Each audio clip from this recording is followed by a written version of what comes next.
We got into bad weather, and in our first severe gale, and the constant break of the seas on board, and our donkeys having no good shelter, they were all washed to death.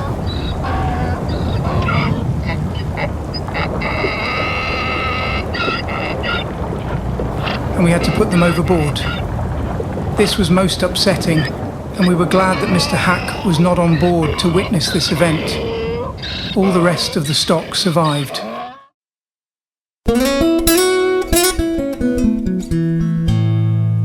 G'day, I'm Peter. G'day, I'm Greg. Welcome to today's stories from our past. We'll tell you stories about Australia that you probably haven't heard before.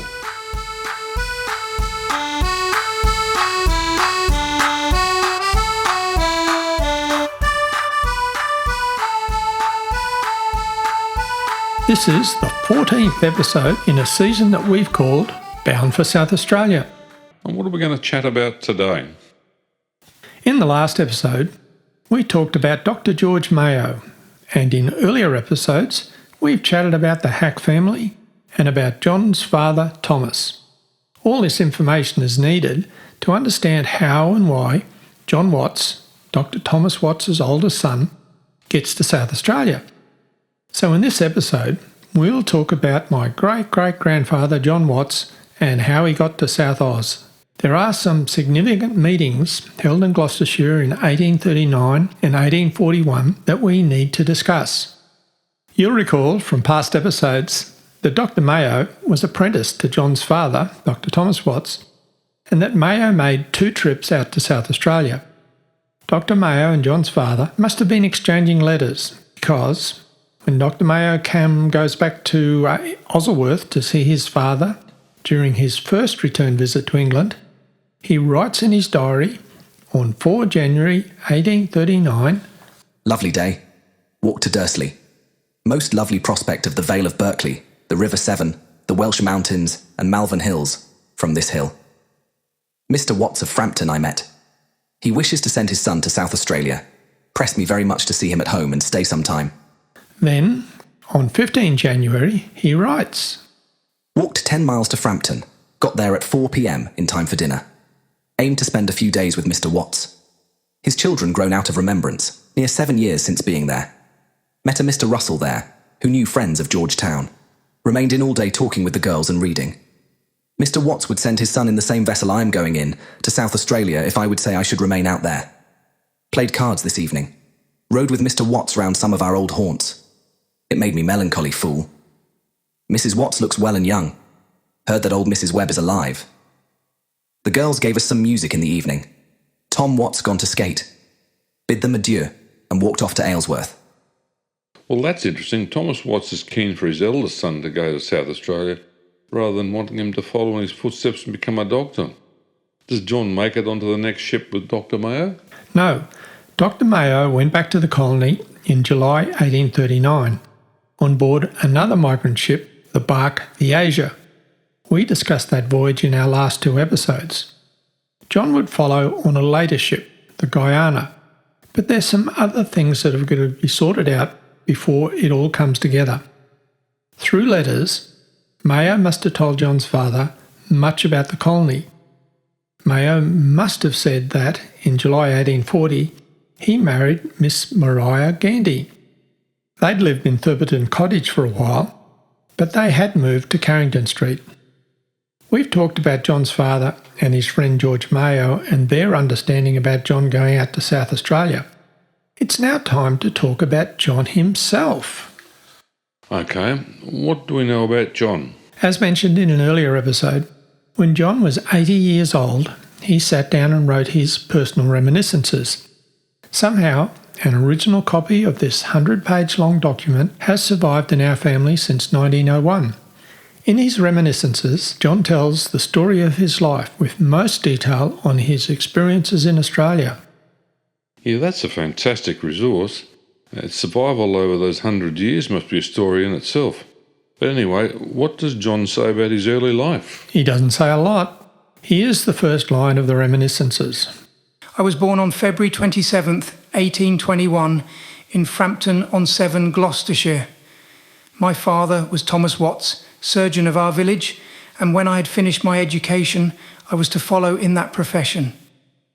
That's all that he says about his early life. Not much.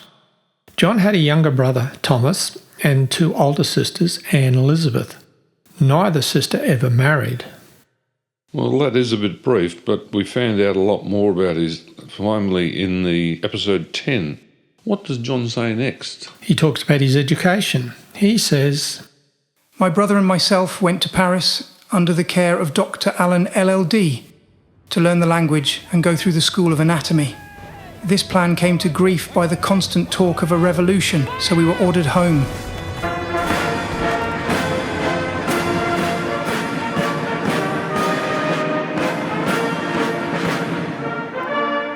Following their return from Paris, Dr. Allen opened a school at South Hamlet House near Spa in Gloucester. The plan of instruction included the Latin and Greek classics, mathematics and continental languages, with arithmetic, merchants' accounts, geography, etc.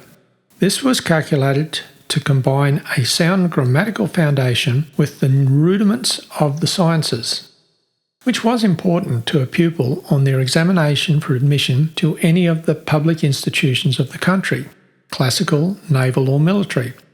This education suited John's brother, as he was to follow his father and become a surgeon. Indeed, Thomas Jr. went to King's College and studied medicine. However, plans changed, and they didn't follow Dr. Allen. Instead, they went to Dr. Hale's school at Bath to obtain a similar education. They went there with him to finish, as it was known at the time. Dr. Hale ran his school in a fine home, Lloyd House in Bath. John's father owned a house at 33 River Street in Bath. John and his brother lived there with servants during their education. They had a brisk 15-minute walk to Dr. Hale's school every day. Dr. Hale was a fine teacher.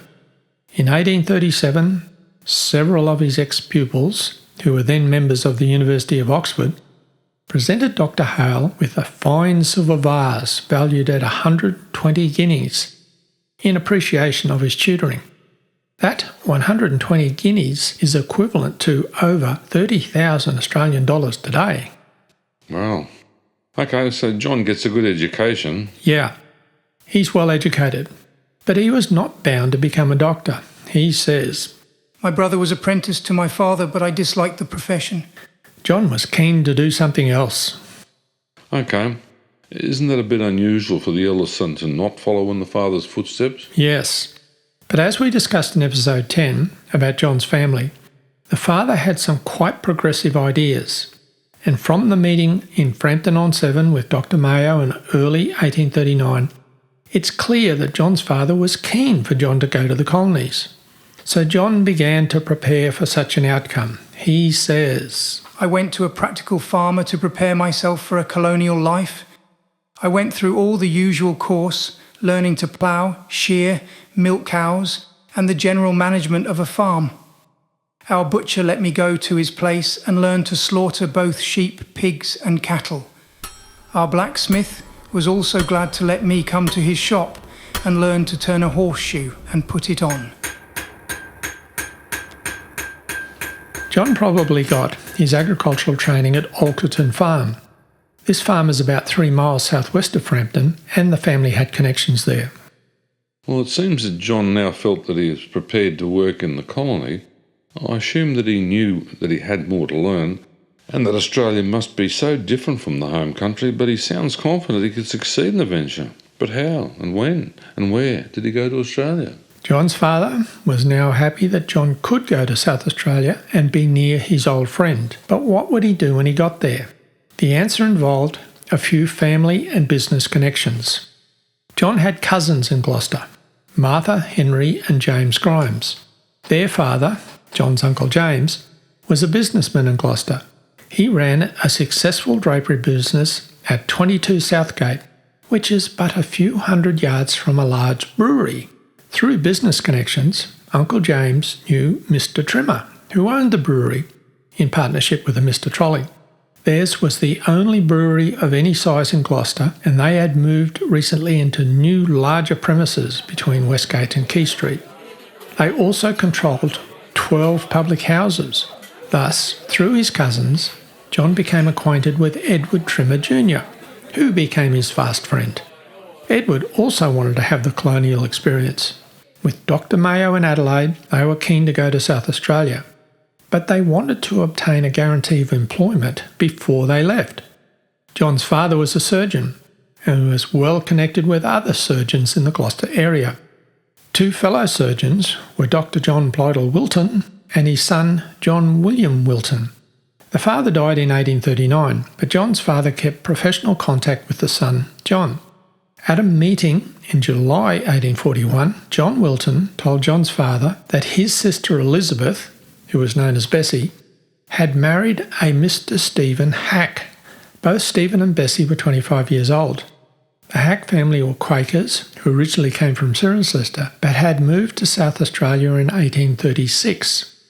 We discussed the migration of the Hack family to South Australia in episode 9. Stephen Hack had recently returned to England to find a wife, and having done so, was intent on returning to South Australia.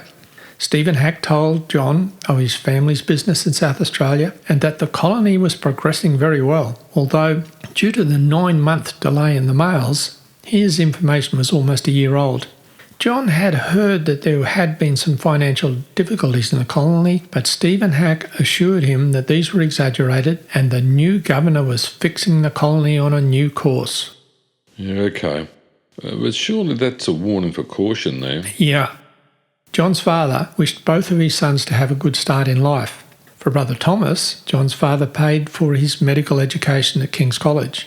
As an equivalent contribution, John's father advanced John a sum of £500 so that he might invest in the new colony through Stephen Hack. John's father also paid his fare for the voyage out. The arrangement with Stephen Hack was that John would be paid £40 a year, plus board and rations, for working on their farm at Echunga Springs, and John would get 6% interest on Mr. Hack's mortgage to him. John's father insisted that this arrangement be formalised in a legal contract, which was drawn up by a smart young solicitor in Gloucester. Trimmer was also engaged to work at Echunga Springs for the same £40 a year plus board and rations. With all matters settled, it was time to leave for the colony. Okay, well that's a plan. He has arranged employment in South Australia and his father knows that John has a good friend in the colony, namely Dr. Mayo. So is it time to go? Yep, sure is. Here is what John says.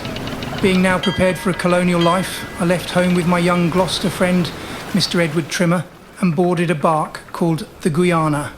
We were to go to an establishment at Mount Barker in South Australia. They left on 1 September 1841. John doesn't say a lot about the voyage, but I've been able to piece together information from others. The captain of the Guiana was Captain William Bowman. The ship's surgeon was Dr. Maffey. In addition to Stephen Hack and his wife, Bessie, the other cabin passengers were Miss Weaver, Mrs. Bryant, Foreman and McLaren, and there were 5 in steerage, including Mr. Hack's employee, Mr. Norman, and Bessie's nephew, George Henry Wilton.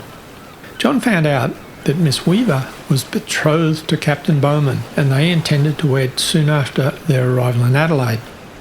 Miss Weaver was the daughter of Charles Weaver, Esquire, of Gloucester. Their cargo included 10 quarter casks of brandy, 10 hogsheads of rum, 35 hogsheads of stout, and 140 cases of bottled beer. In addition to other cargo, Stephen Hack also had 1 entire horse, 10 dogs, 6 pigs, and a pen of Dorking fowls on board. These animals were destined for the Hack farm at Echunga Springs. There were 8 more dogs and 2 more pigs on board. The pigs were for fresh meat during the voyage, and fowl gave eggs. The fowl were in a wooden coop. The dogs ran free around the ship, and the pigs were kept under the captain's longboat. It was necessary to make a stall for the horse between decks. Their initial route followed the usual course. They crossed the Bay of Biscay, then passed the Azores and Madeira. On 27 September, they crossed the line of Cancer, and a few days later, Captain Borman decided to call into St. Jago, the main island in the Cape Verde group, to obtain fresh food and water and to leave letters. After Cape Verde, their route took a change from the normal course. They headed west across the Atlantic and called in at the Isle of St. Vincent in the Caribbean. John says, On our way, we called at the island of St. Vincent to get fresh provisions, which we obtained by barter, and during the time we were there, one of the passengers, a Mr. Stephen Hack, purchased 10 donkeys and made arrangements to take them on board. These donkeys were to go to the family's farm near Adelaide. John continues his story. Mr. Hack had a man in charge by the name of Norman, a fine, big man, but not much good at his work. Trimmer and myself offered to do the work, being both active young men, and we thought it would help to while away the time and keep us employed. This necessitated our being up at daylight each morning to help wash the deck with the sailors, and at the same time clean the coops. This had not been done by the former men in charge, so we soon got into good repute with the sailors, and they helped us in every way. Okay, so John and Trimmer are helping the sailors, and given the good relationship that John's family had with the working class in their home village, this is not unexpected. My guess would be that John would soon be learning about the work of sailors, how to rig sails, and all that sort of stuff. Yeah, I suspect you're right. And you never know when those skills might be useful. Anyhow, they left the Isle of St. Vincent on 28 October, and their next stop was Rio de Janeiro. Before reaching Rio, Trimmer and John would have had to endure the crossing the line ceremonies. They later crossed the line of Capricorn on 3 December.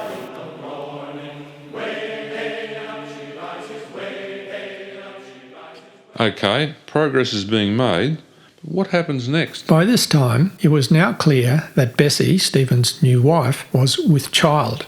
As the voyage progressed, most passengers found their sea legs, but Bessie had suffered more than others, probably because the movement of the vessel accentuated the normal nausea experienced in early pregnancy. Prolonged seasickness can be very debilitating. They got as far as the Cape of Good Hope by 23 December. The captain informed them that he had decided that they did not have enough provisions to take them to Adelaide, so they went into Table Bay. Stephen informed them that he was compelled to remain at the Cape in consequence, he regretted to say, of the illness of his lady. He would remain there until her confinement meaning the delivery of the baby, and when he felt that his lady and baby were well enough, they would follow to the colony. I wonder if the Hack family in South Australia were aware that Bessie was pregnant. And did John Barton Hack even know that John and Trimmer were coming? I'm not sure. Before leaving the Cape, Stephen must have given John and Trimmer a letter of introduction to give to his brother John Barton Hack. It would have explained that Stephen had engaged them to work at Mount Barker and that he was remaining at the Cape until his child was born. John would have then known that Stephen Hack's brother was not expecting Trimmer and himself. John then continues his story. We had remained a week there, and having obtained all that was wanting, we started again our voyage on December 31st.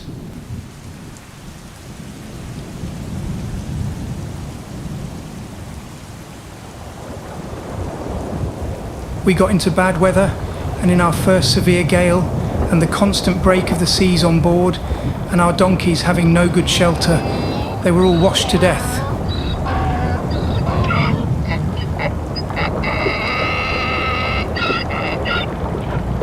And we had to put them overboard. This was most upsetting, and we were glad that Mr. Hack was not on board to witness this event. All the rest of the stock survived. Oh dear, those poor donkeys. So what's next? On 27 February 1842, they passed the western end of KI, and they would reach Port Adelaide in a day or so. That day was John's birthday. He was then 21.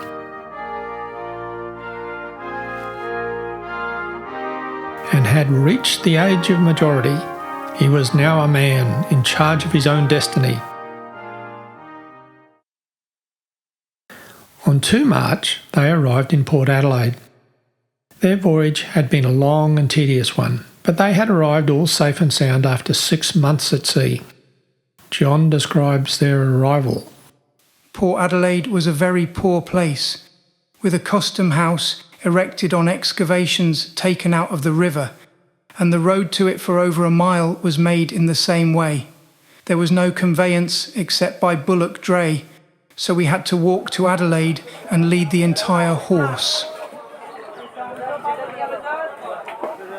The dogs, pigs and fowls came on by dray. Times were very bad, so the hounds and other dogs were never taken from Adelaide and were sold for what they could fetch on the spot. Do you know what happened when they arrived? As usual, John doesn't say much, but there are a couple of things that must have occurred. On arrival, Trimmer and John would have gone to the post office to see if any mail had arrived for them. As their voyage had taken so long, they would have been hopeful, but then were disappointed. However, they did find out something of value. There was another with the name John Watts in the colony. He was the Postmaster General. And there was also another with a name like Trimmer. Somewhere in the colony was a Mr. Edmund Trimmer. Also, while they were unloading the livestock, Stephen Hack's brother, Barton, must have arrived. He had been expecting to see his brother on the Guiana, and he would have been upset when told that Stephen had remained at the Cape. Barton would have been even more upset when they told him that Stephen had engaged them to work at Echunga Springs. Barton had no knowledge of this arrangement, and this would have added to their debts. John describes what happened next. The horse I had to lead to Echunga Springs, a distance of about 25 miles in the Mount Barker district. This was a task after being on board ship so long, and my feet got very sore, but I accomplished my task and delivered my horse all safe and sound. Okay, so they arrived safe and sound, but missing a few donkeys. I assume that Barton did not sack them, and they were set to work at Echunga Springs. Yes, but there is a short story I'd like to tell first. As mentioned, Captain Bowman was the commander of the Guiana, and a fellow passenger was Miss Weaver. Miss Weaver was betrothed to Captain Bowman, and soon after their arrival in Adelaide, they were married. Trimmer and John possibly attended the marriage. It was held at Holy Trinity Church by the Reverend C.B. Howard. As neither party had any family in the colony, they might have been glad to have some others at the ceremony, as they had probably become friends during their long voyage.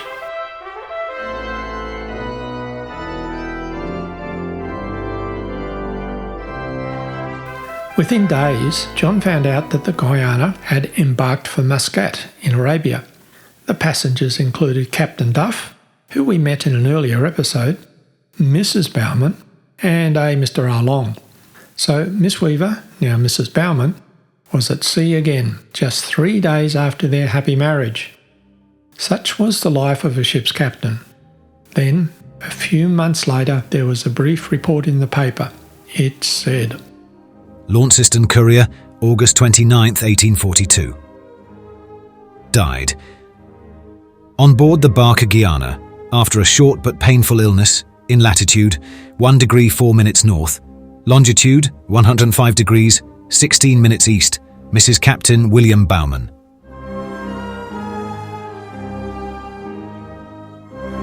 John would have found it most distressing to hear that Miss Weaver had died so soon after her marriage.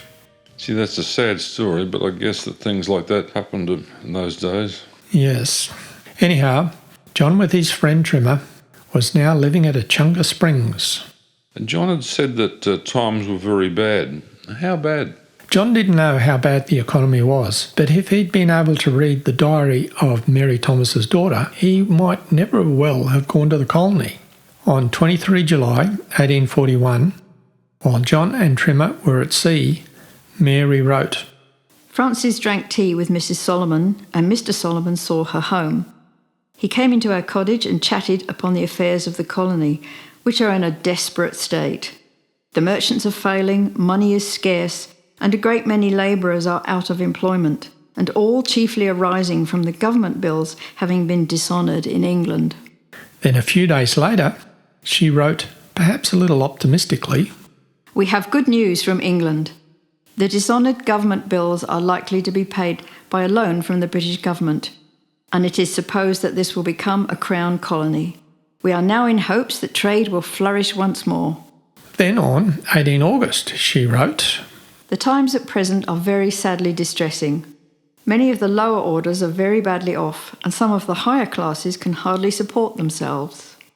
Finally, on 10 March 1842, just a few days after John arrived, Mary Thomas's daughter wrote in her diary, The colony is in a very desperate condition just now.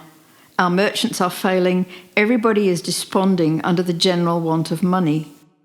I hope that there will be a favourable turn in our affairs soon, or else I cannot tell what will become of us all. Colonel Gawler has so embarrassed our government by his extravagance that the present governor is obliged to be altogether as economical. We want some good capitalists from England, though doubtless many who are inclined to emigrate will be deterred from coming by the present ill opinion of this place in the home country. Land speculation, economic recession, and inept administration combined to cause the Wakefield scheme to fail, and South Australia was spending far more than its revenue. Financial bankruptcy of the colony in 1841 caused London to act. The immediate issue was the heavy spending and the failure of the colonisation commissioners to use borrowing powers to secure loans. Captain Grey replaced Governor Gawler. The new governor sharply cut spending. The result was that the colonisation commissioners in London lost their control to the British Treasury. South Australia's governors began dealing directly with the Secretary of State for Colonies. In 1842, through a British Act of Parliament to provide for better government of South Australia, the South Australian Legislative Council was set up, including the Governor and 7 other persons that he appointed. Well, this doesn't sound too good for John. No, financial worries are pending. We'll discuss that in the next episode. While John and his donkeys were braving the wild storms around Cape of Good Hope, here's a few things that happened around the world. The First Opium War was raging in China. The war was fought from 1839 to 1842 between China and Britain. In the 18th century, China enjoyed a trade surplus with Europe. They exported porcelain, silk and tea in exchange for silver. By the late 17th century, the British East India Company expanded the cultivation of opium in Bengal, selling it to private merchants who transported it to China and covertly sold it on to Chinese smugglers. By 1797, the East India Company was selling 4,000 chests of opium, each weighing 77 kilos, to private merchants per year. In earlier centuries, opium was utilised as a medicine in China with anaesthetic qualities, but new Chinese practices of smoking opium recreationally increased demand tremendously and often led to smokers developing addictions. Successive Chinese emperors issued edicts making opium illegal in 1729, 1799, 1814 and 1831, but imports grew as smugglers and colluding officials in China sought profits. Oh, great. So the British were massive drug smugglers. They were indeed. Eventually, the Chinese lost patience with England and war broke out. It was triggered by the Chinese government's campaign to enforce its prohibition on opium, which included destroying opium stocks owned by British merchants and the British East India Company. The British government responded by sending a naval expedition to force the Chinese government to pay reparations and allow the opium trade to continue. While John and co. were approaching the Cape on 10 October, there was the Battle of Qinghai, and the British captured the Chinese garrison. On 13 October, the British occupied Ningbo. It took until August 1842 for Great Britain and China to sign the Treaty of Nanking, and the First Opium War ended.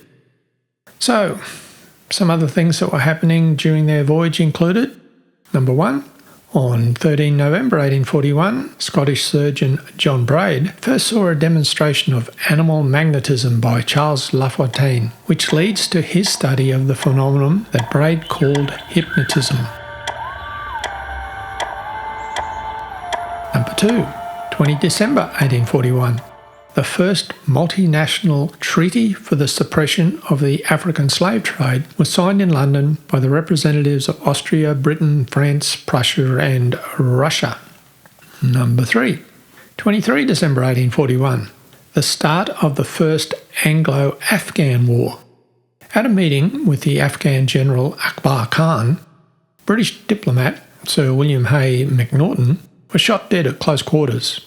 Soon after, on 13 January 1842, William Bryden, an assistant surgeon in the British Army, arrived at Jalalabad in Afghanistan. He was the sole European survivor of the massacre of over 4,500 military personnel and over 10,000 civilian camp followers retreating from Kabul. Number 4. 30 March 1842.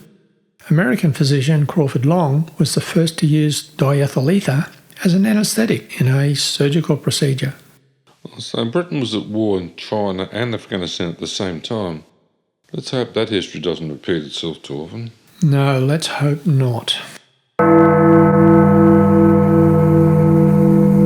Anyhow, John and Trimmer had arrived at Echunga Springs, minus 11 donkeys, and they were about to set out on a colonial life. In our next episode, we'll discuss how John, his friend Trimmer, William Henry Neale, Charles Neddes, and the other colonists got on with life there. This was a time of severe economic depression. Thanks for listening. So it's goodbye from me. And it's goodbye from me.